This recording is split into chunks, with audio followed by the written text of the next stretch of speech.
nosso ORJ Entrevista hoje fala sobre o Novembro Azul, mês da conscientização contra o câncer de próstata. E para falar deste assunto, que realmente merece muita atenção, nós trouxemos aqui o Dr. Guilherme Maia, urologista, especialista em câncer de próstata. Doutor Guilherme, muito obrigada por estar aqui para falar com a gente sobre esse assunto que é tão importante para todo mundo. Doutor Guilherme, eu queria começar perguntando, o que é o câncer de próstata? Então, eu agradeço o convite para a gente esclarecer um pouco mais, principalmente nesse mês, onde a gente vai falar do câncer, que é o câncer mais frequente do homem. O órgão, a próstata, ela tem a função de reprodução, no sentido de ativar o espermatozoide, não tem a função de ereção ou disfunção erétil nesse sentido, mas ela tem a função reprodutora. Então, o câncer de próstata é nada mais do que as células que se multiplicam de forma desordenada dentro da próstata e dali pode sair, como qualquer outro tipo de câncer, de dentro desse órgão e se espalhar pelo corpo e dar alguns sintomas e sinais graves. Mas é o nosso câncer, a patologia mais frequente, mais de 70 mil casos vão ser diagnosticados nesse próximo ano, em primeiro lugar, e é o segundo câncer que mais mata, mais de 15 mil casos de mortes nos últimos anos, apenas no Brasil. E por que existe tanto preconceito em relação ao câncer de próstata? As pessoas, os homens acham que podem ficar com disfunção erétil por conta do câncer de próstata. Existe realmente isso? Esse conceito antigo vinha muito pela qualidade e o tipo de cirurgia que era feito.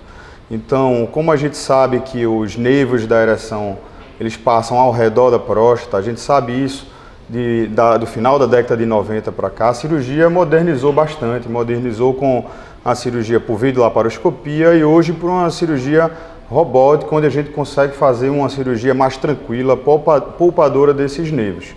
Antigamente se tirava em bloco a próstata e os nervos ao redor, então o nível de disfunção erétil era muito alto. E isso ficou conhecido popularmente no mundo todo que cirurgia de próstata dá disfunção erétil. Então esse é um dos fatores que os pacientes correm ou demoram a procurar o urologista. E o outro é pelo exame do toque. Então existe ainda um preconceito cultural, bastante frequente no Nordeste, onde os pacientes acham que vão perder a masculinidade fazendo toque. E o toque, muitas vezes, a gente consegue dar um diagnóstico mais precoce, consegue identificar se aquele câncer está mais localizado ou avançado e programar uma cirurgia melhor. E dura pouco tempo, dura 5 segundos, 10 segundos no máximo, então é uma bobagem, mas esse é o preconceito que afasta os pacientes do consultório. Por que ainda existe tanto preconceito em relação a isso, uma vez que essa campanha já existe há tanto tempo, se fala tanto, né? Já foram feitas tantas campanhas, mas o homem ainda continua resistindo a ir para o consultório médico para fazer o toque retal? É cultural isso, então a gente vê que existe realmente isso. Alguns pacientes acham que o exame do toque vai mudar alguma coisa na vida dele, mas a gente, com essas campanhas, a gente tem conseguido melhorar bastante. Hoje é mais natural. Eu conto até um episódio de um paciente meu que foi no consultório e na hora de eu fazer o exame, chegou na hora de examinar, eu disse, olha, pelo seu PSA aqui não precisa fazer o exame. E ele, mas doutor, tem 10 anos que eu estou aqui me preparando psicologicamente para você vir fazer esse exame, você vai me dizer hoje que não vai fazer? E aí eu disse, não seja por isso, a gente não vai perder o paciente, e eu examinei. Então hoje, alguns pacientes a gente também não precisa fazer o exame do toque de imediato, na primeira consulta, a gente pode fazer na segunda, na terceira, a gente usa níveis de PSA, a gente usa ressonância, usa outros parâmetros para a gente poder fazer o exame do toque. Então nem sempre o toque é necessário, é indicado de início. Agora, exatamente sobre isso que eu queria falar com o senhor. Existem outros marcadores que podem indicar o câncer de próstata. O PSA é um deles, é um exame de sangue, não é isso? Isso, o PSA é um exame que a gente colhe no sangue, o paciente tem que estar 2 a 3 dias sem ter tido uma relação, uma ejaculação, para não aumentar erradamente esse PSA. Mas é um exame simples, um exame de sangue, hoje é o nosso melhor marcador de câncer de próstata. Por que então não se faz uma campanha para que os homens façam um PSA ao invés do toque? Essa é dos focos da nossa campanha, é fazer a triagem de forma geral. A gente não especifica que tem que ser feito só o toque, mas a gente poderia realmente enfatizar mais em fazer o PSA. Existem algumas campanhas específicas onde se passam carros nas comunidades só colhendo o exame de sangue e fazendo PSA. Alguns hospitais públicos fazem isso e a gente recebe o resultado, como no IMIP, onde eu trabalho. Então eu recebo o resultado dos pacientes e a gente pode conversar melhor com o paciente já com aquele PSA na mão. É uma campanha excelente, uma campanha que talvez tirasse o foco do toque retal para o exame do PSA e assim a gente pudesse ter um início e uma abordagem diferente dos pacientes que já chegam com medo de fazer o toque retal. É uma excelente ideia. O SUS não poderia fazer isso, o Ministério da Saúde não poderia fazer essa campanha para que ao invés do toque retal, como a gente viu agora uma campanha até um pouco grotesca, eu posso dizer, de Antônio Fagundes, eu não sei se o senhor ouviu. Eu vi essa campanha, se o objetivo dela foi atingir o máximo de pessoas possível, ela atingiu. Eu achei até inicialmente que aquilo era alguma gravação de inteligência artificial, mas de certa forma ele conseguiu atingir o público, mas às vezes eu acho que até pode afastar os pacientes do consultório da forma que foi abordado. E eu acho que talvez o foco pudesse ser o exame de sangue, o PSA, um exame simples. A gente tem ressonância complementar, mas já é um exame mais oneroso, depende do nível do PSA, mas o PSA está sempre indicado. Sempre indicado. É através dele que a gente inicia o nosso rastreio. E a partir de quanto de um PSA que um homem pode dizer assim, não, eu estou propenso a ter um câncer de próstata? Eu não gosto muito de me apegar a valores, porque às vezes o paciente apega naquele valor e termina se afastando. Então isso pode variar com a idade, pode variar com alguma outra doença, uma inflamação da próstata, tamanho de próstata, isso pode variar. De modo geral, um PSA abaixo de 2 ele é normal. Mas os próprios laboratórios divulgam que PSA normais são acima de 4, então a gente já sabe que isso mudou há algum tempo. Se paciente jovem com 45 anos tem um PSA de 3, isso pode ser alterado.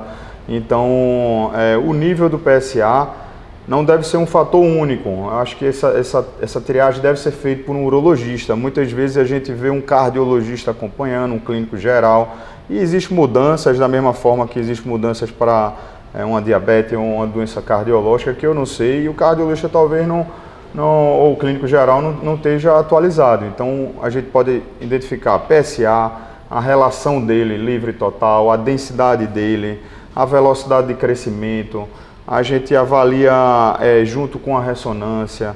Então assim, tem várias formas de a gente avaliar o PSA, não só o valor único. Eu ouço muito, né? Falo muito, converso muito por aí com várias pessoas de vários tipos de trabalhos, de áreas de trabalho. E às vezes eu pergunto, já fez um PSA? Não sabe nem o que é isso. Muitos homens não sabem nem o que é isso. Nunca fiz um PSA na minha vida, não sei nem o que é PSA. É isso de vários segmentos da sociedade, de vários tipos, do mais rico ao mais pobre. A gente pergunta, não sabe nem o que é PSA.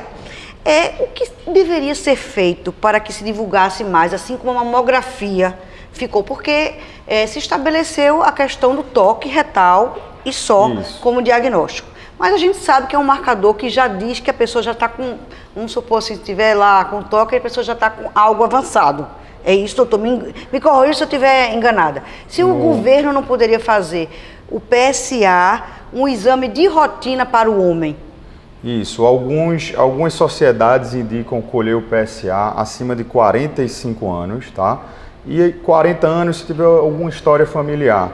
Então isso de forma geral. Eu pratico isso no meu consultório, eu faço sempre um primeiro PSA e dependendo da idade do paciente eu posso só repetir aquilo com 45 anos. Foi interessante falar da mama, porque o câncer de próstata ele é mais frequente do que o câncer de mama e a gente vê uma propaganda maior em cima do câncer de mama.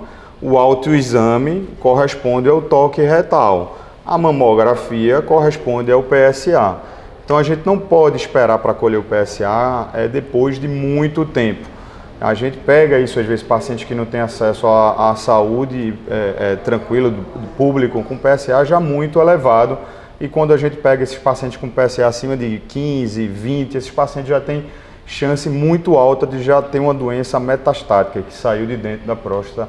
A cura já não é mais possível e o paciente pode sofrer com a doença. Então, a campanha do PSA, talvez a gente deva realmente tirar o foco do toque retal e fazer essa campanha do PSA. Uma ideia excelente. Né? Então poderia fazer uma campanha que fosse de graça, levar, né, para a população a coleta do sangue para fazer o PSA do mesmo jeito que se leva a campanha da mamografia, né, para as comunidades carentes, e ali colheria o sangue dos homens e faria uma amostra geral. Isso, a gente fez isso no serviço público quando eu trabalho no IMIP, na última campanha. E impressionante a quantidade de PSA alterado que a gente teve acesso. Desses, muitos viraram cirurgias e cânceres com biópsias e câncer de próstata. E pacientes que iam passar despercebido e que talvez fossem morrer de uma metástase, de uma complicação urinária, de dor, sem descobrir isso antes. Então essa campanha do PSA é extremamente importante. É um exame de sangue que é muito tranquilo. Agora, doutor, eu queria saber se existem sintomas do câncer de próstata. O homem sente alguma coisa ou é uma doença silenciosa? O câncer de próstata é perigoso por conta disso. Ele é uma doença silenciosa no seu estágio inicial. E o PSA vem para esse rastreio, para a gente identificar o que pode estar começando a aparecer. Inclusive, transpondo para o câncer de mama, o PSA consegue identificar o câncer de próstata mais precocemente do que a mamografia indica o câncer de mama.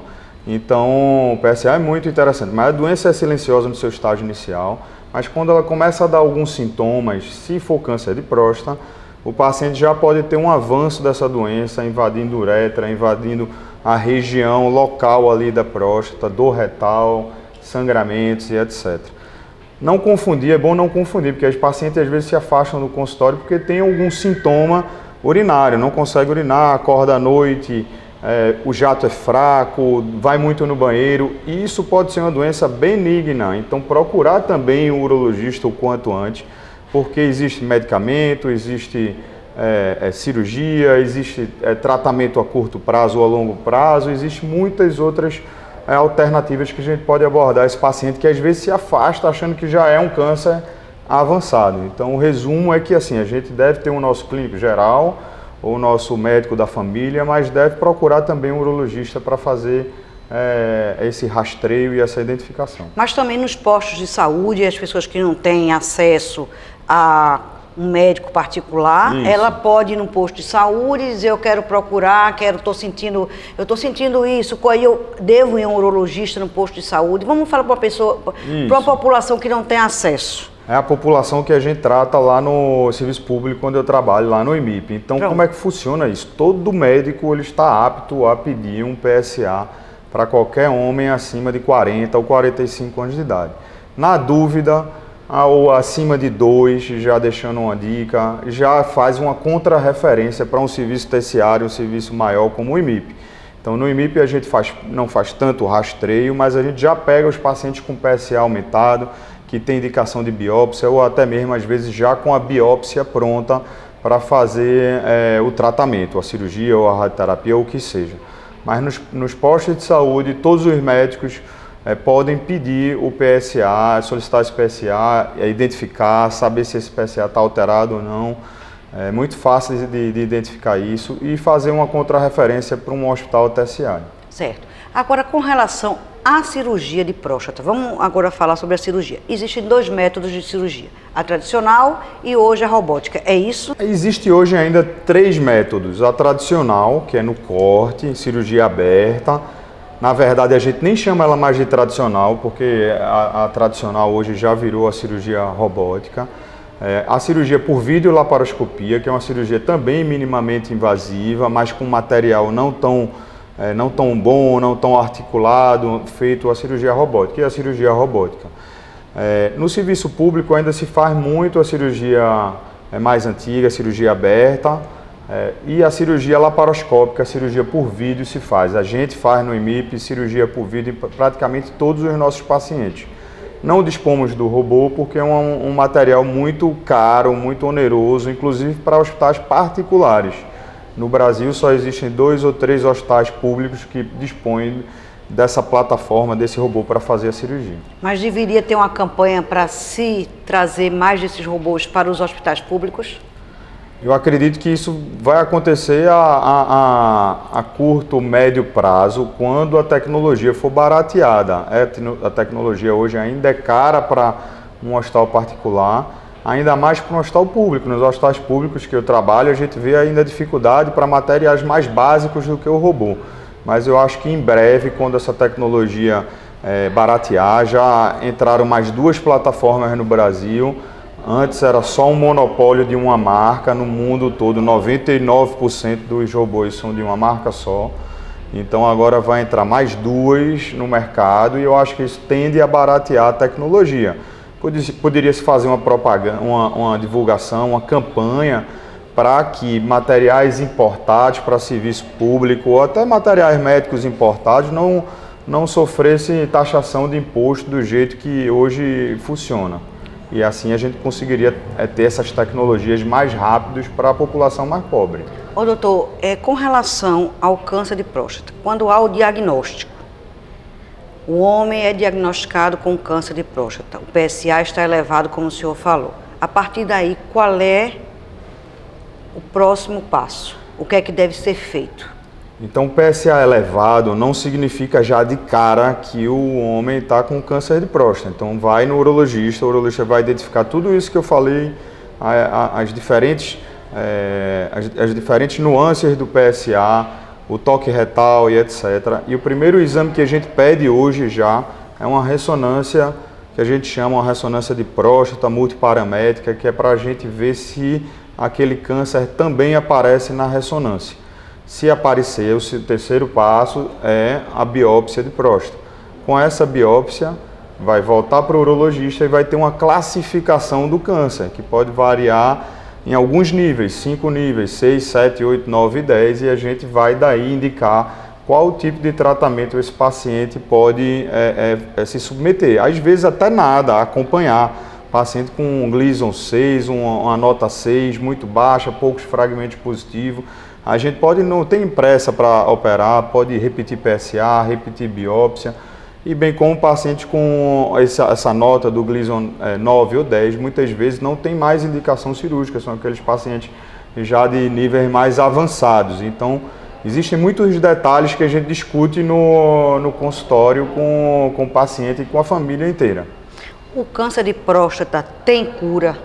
O câncer de próstata, ele é curável na sua fase inicial. Na sua fase onde você pega ele com PSA baixo, é restrito à próstata, ele tem chances acima de 94%, 95% de cura. Como um procedimento único, como a cirurgia, isso varia bastante. A cirurgia ela pode dar 80%, 90% de cura, até em torno de 30%, 25% de cura. Então a cirurgia como tratamento único, em média geral, ela dá em torno de 40% a 50% de chance de cura para a maioria dos pacientes, se a gente for misturar todos os tipos. E se não for só a cirurgia, o que é que pode ser feito para complementar? E aí, quando a gente tem esse escape, algum problema com câncer pós-cirurgia, a gente complementa com a radioterapia. E aí sim a gente eleva aquela cura final para mais de 95%. Aquele paciente não vai morrer do câncer de próstata, ele vai ficar bem, ele vai ficar tranquilo. Então a gente lança uma nova ferramenta que é a radioterapia, complementar a cirurgia para estabilizar a doença e na maioria das vezes, quase absoluta, o paciente não tem mais nenhum tipo de progressão. Fala-se muito que a cirurgia do câncer de próstata deixa o homem impotente e com incontinência urinária. Isso é verdade ou é mito? Isso é mito, né? Essas questões de que deixam muito, tudo isso foi a cirurgia do passado, né? Isso é a cirurgia do passado. As cirurgias hoje realizadas por via laparoscópica e por via robótica têm níveis de continência e potência elevadíssimos.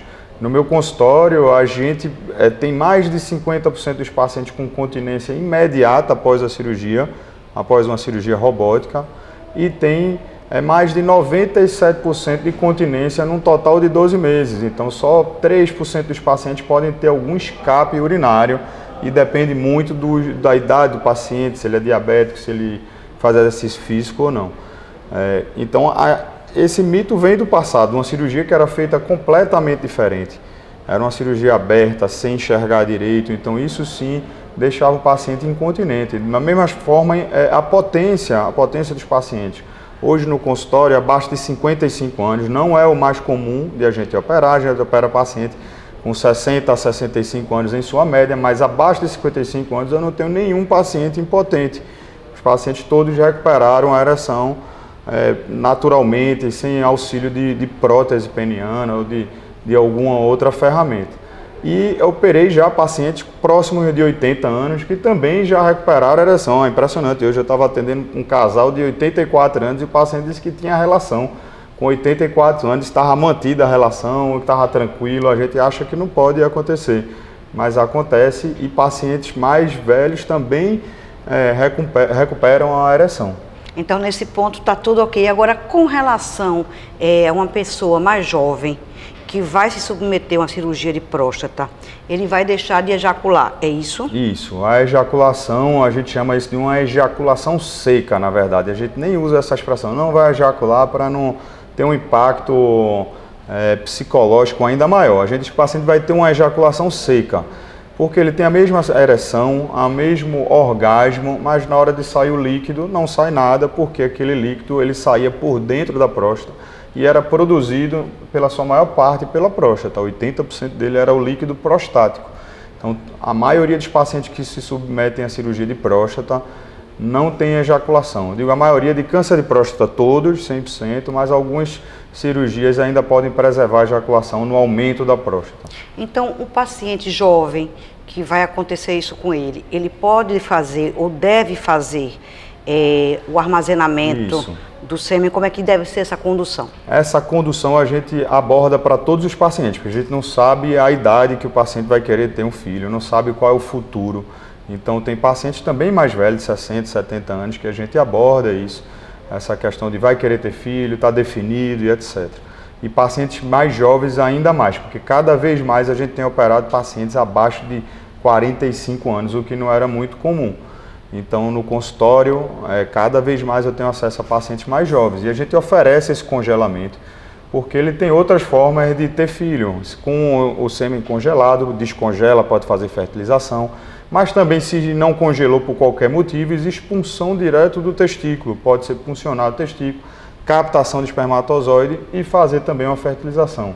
Não haverá gravidez de forma natural, mas haverá de forma de fertilização ainda por vários outros métodos. Então tem que ser oferecido para o paciente que vai ser submetido a uma cirurgia.